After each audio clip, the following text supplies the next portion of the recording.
अब मुझे बता दीजिए छोटी सी बात, आप एक आपके पास तो, कांग्रेस के पास तो कपिल सिब्बल जैसे धुरंधर वकील हैं, सुप्रीम कोर्ट में मामला है, वहां से फटकार लगती है, बिल्कुल तो वहां क्यों नहीं साबित सुप्रीम कोर्ट करते? भी अब कहता मैं तो है, कोई जज या मेरे नहीं को तो इतनी सुप्रीम समझ नहीं। कोर्ट भी तो ये कहता है कि ये मामला जो है चुनाव आयोग के अधीन है। अब चुनाव आयोग भी तो जवाब नहीं दे रहा कैसे 5 लाख वोट बढ़े। अगली बात और सुन लीजिए, 1 महीने में 70 लाख वोट महाराष्ट्र में बढ़ गए। अब समझाइए मुझे ये अर्थ, कैसे ये 70 लाख समझना वोट तो ये पूरी करेंगे? दुनिया ही चाहती है, पूरा देश समझना चाहता है, मैं तो खुद समझना चाहती हूँ कि मतलब तो ईवीएम बस, का चक्कर है तो क्या? है यही चक्कर है, कैसे आते हैं वो वोट?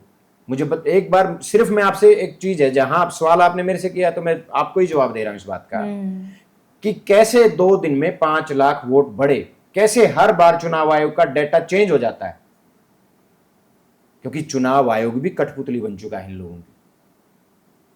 कैसे 1 महीने में 70 लाख वोट बन सकते हैं मैडम बताइए? 70 लाख वोट का मतलब हो गया एक छोटे से स्टेट की आबादी, हिमाचल जैसे स्टेट की आबादी 70 लाख। आपने एक स्टेट महाराष्ट्र चुनाव से 1 महीने पहले बसा दिया वहां पे, और कमाल देखिए, उन 70 लाख को आपने मशीनरी में भी भुगता दिया, मतलब पोल भी करा दिया। कैसे? आप, मैं, पूरा देश इस बात को जानना चाहता है। ये बहस, ये जो मुद्दा जो है, जिस दिन ये जनता सड़क पे उतरेगी और ये जनता सड़क पे उतर के जब ये सरकार बदलेगी, तब इन सब मुद्दों का जवाब इस देश को मिलेगा।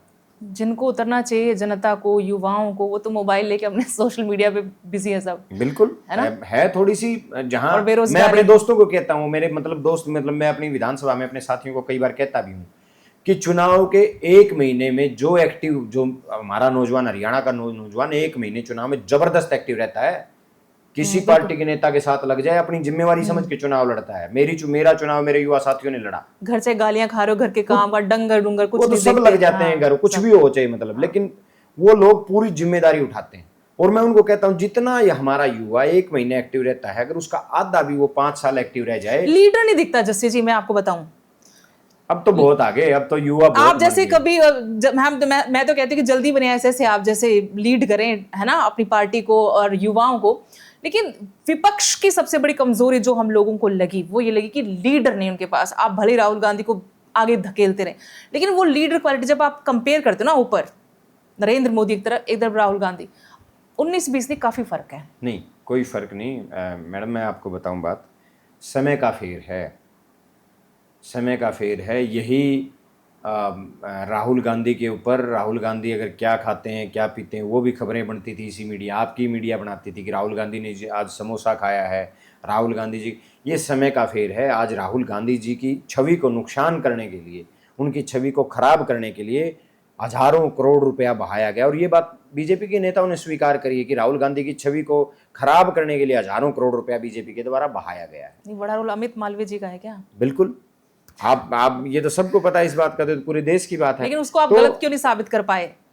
नहीं, संसाधन तो गलत 60 साल से ज्यादा तक शासन किया उस पार्टी ने, संसाधन तो की कमी मैं तो आज नहीं आपको हुई। एक पॉइंट की बात बताता हूं और आप मेरी बात का भरोसा करना।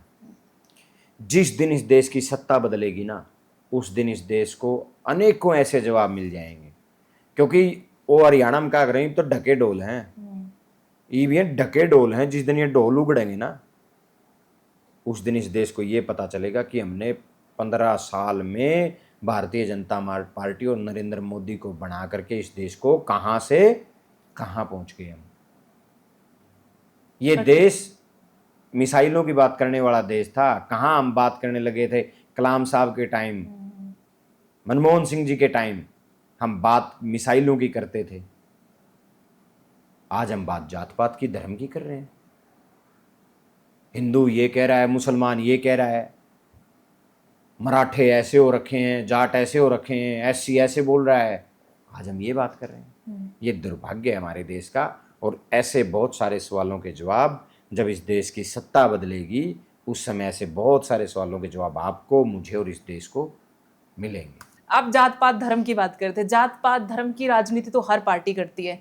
राहुल गांधी भी जातिगत जनगणना का झंडा बुलंद किए हुए थे। अब बीजेपी ने कहा कि ये हमारा मास्टर स्ट्रोक, यू टर्न लिया, वो कुछ कहते हैं बीजेपी ने यू टर्न लिया, वो कहते हैं हम करवाएंगे जातिगत जनगणना, बिहार इलेक्शन है और उससे पहले मुद्दा छीन लिया कांग्रेस से। एक्चुअली देखिए बात मैं अगर मेरे हल्के के विकास की बात कर रहा हूँ विपक्ष में होकर के और सरकार उसको करवा रही है मेरी आवाज उठाने के बाद, तो मुद्दा नहीं छीना गया, काम हुआ है।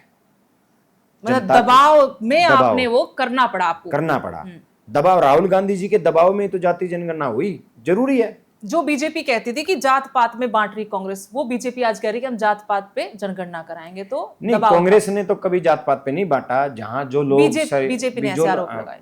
जो लोग सरेआम जात पात की बात करते हैं, जो लोग सरेआम इस तरीके की बात करते हैं, ये तो उन लोगों के ऊपर है कि आज पूरे देश को, पूरी दुनिया को पता है कि जात पात पे कौन मास्टर स्ट्रोक खेलता है, कौन जाट नॉन जाट कर रहा है, कौन मराठा नॉन मराठा कर रहा है, कौन यादव वर्सेज नॉन यादव कर रहा है, कौन यूपी में जाके हिंदू मुसलमान करता है, कौन पंजाब में जाके जट सिख राय सिख करता है। ये तो सबको पता है कि ये भारतीय जनता पार्टी की एक स्ट्रेटजी है और हम लोग उस भोले भाले लोग उस स्ट्रेटजी में आ भी रहे हैं, तभी तो ये सरकार बना पा रहे हैं। ये जात पात का मुद्दा छोड़ दो, मैं गारंटी देता हूं ये लोकसभा में 100 सीट पकड़ लें, किसी स्टेट में ये 20 सीट पकड़ लें, मेरी जिम्मेवारी है। ये केवल जात पात पे खेलते हैं, कभी SC/DSC बांट दिया, कभी जाट नॉन जाट कर दिया, ये चीजें करके ही ये लोग आज राज कर रहे हैं और जिसका खामियाजा हमारे देश की जनता को भुगतना पड़ रहा है। कुछ अंध भक्त हैं जिन्हें समझ नहीं आ रही। वही बात मैंने बताई कि जब ये राज पलटेगा तो लोगों को बहुत सारे सवालों के जवाब आपको लगता है कि जाति धर्म राजनीति से जा पाएगा? अच्छे लोग राजनीति में आए तो जाएगा। आज के युवाओं में जात पात नहीं है। मुझे जहाँ तक लगता है कि गांव में आप जाके देखिए, शहरों में आप जाके देखिए, आज अगर कोई मंडली बैठी है तो उसमें हर तरीके की जात के लोग बैठते हैं। मेरा अपना एक्सपीरियंस जैसे मैं बताती हूँ, क्योंकि मैं भी गांव से हूँ। मैंने गांव में रहते हुए, बहुत साल पहले की बात है हालांकि, कभी जात पात नहीं देखा कि मेरी कोई फ्रेंड किस परिवार से आती, किस घर से आती। लेकिन अब जब हम गांव पे जाते हैं तो वहां पर जाट नॉन जाट है, आपका सरनेम देखकर आपको उस नजरिए से देखा जाता है। क्योंकि बांट दिया ना, सत्ता ने 11 साल से किया क्या है? जो लोग, जिन लोगों के मुखिया, जिस प्रदेश के मुखिया सरेआम जात पात की बात करेंगे, सरेआम इस तरीके के बयान देंगे जिससे लोगों को लगे कि हाँ हमें उस जात के खिलाफ वोट डालना है, कोई मुद्दा नहीं सोच रहे। मैंने बहुत सारे लोगों को देखा है जो लोग 5 साल रोते रहे सरकार के लिए, सरकार के खिलाफ रोते रहे कि नहीं मेरी फैमिली आईडी में ये गड़बड़ कर दी, मेरा राशन छीन लिया।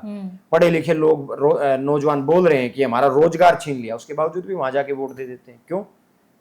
क्योंकि उनके दिमाग में जात पात का, धर्म का एक एजेंडा फिट कर दिया गया है और जब तक ये एजेंडा नहीं निकलेगा तब तक देश तरक्की नहीं करेगा, प्रदेश तरक्की नहीं करेगा।